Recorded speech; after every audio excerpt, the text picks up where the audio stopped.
ஏய் அறிவில்ல இந்த மாதிரி டைம்ல சாமியை தொடக்கூட தெரியாது.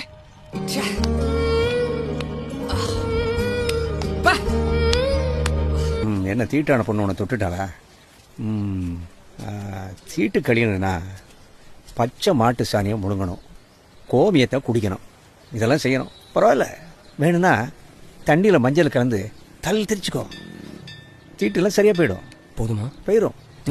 கோவிலுக்குள்ள பொண்ணுங்கெல்லாம் போகலான்னு சுப்ரீம் கோர்ட்டே சொல்லிடுச்சு. அது எங்க சுதந்திரம், நாங்க யாருக்கும் அடிமை கிடையாது.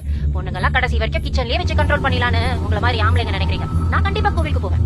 ஏன்னா கடவுள் எல்லாருக்கும் பொதுவானவர். பொம்பளையா பிறந்துட்டோம், மென்ஸ்ட்ரேஷன் ஆகுது, அதுக்காக 10 வயசுல இருந்து 50 வயசு வரைக்கும் இருக்கிற பொம்பளைகளை கோவிலுக்குள்ளேயே போக கூடாதுன்னு சொல்றது எந்த விதத்துல நியாயம் இல்ல. அப்படி அதுக்காக மட்டும் எங்களை ஒதுக்கி வச்சீங்கன்னா அது சாமியே இல்ல. யார் இதை பத்தி தடை பண்ணாலும் சரி, நான் கவலைப்பட மாட்டேன். நான் கண்டிப்பா போவேன். நாங்க எங்க போகணும் எங்க போக கூடாதுன்னு சொல்ல யாருக்கும் உரிமை கிடையாது. அது எங்க விருப்பம்.